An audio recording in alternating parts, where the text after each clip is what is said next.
Je n'ai pas vu ce fait commenté, repris ailleurs, comme il figure dans mon essai de candidature à la présidentielle.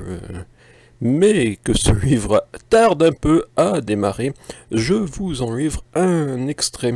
Fin mai 2021, j'observais M. Pradier pris les doigts dans le wiki, sa page spécifiant cet article semble être une page autobiographique ou autocentrée qui a fait l'objet de modifications substantielles, soit par le principal intéressé, soit par une personne en lien étroit avec le sujet. Entre parenthèses, avril 2021.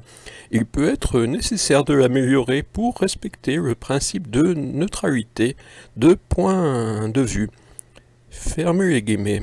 L'homme, M. Pradier, est connu dans le département du Lot pour être parvenu, même avant son statut de député, à imposer à la vie carcinoise une auto-interview, les questions posées ne lui convenant pas. Et la bande à bonne mère l'avait accepté, même si finalement le procédé fuitait, sans susciter de grandes réactions, comme si tout cela était normal dans notre département.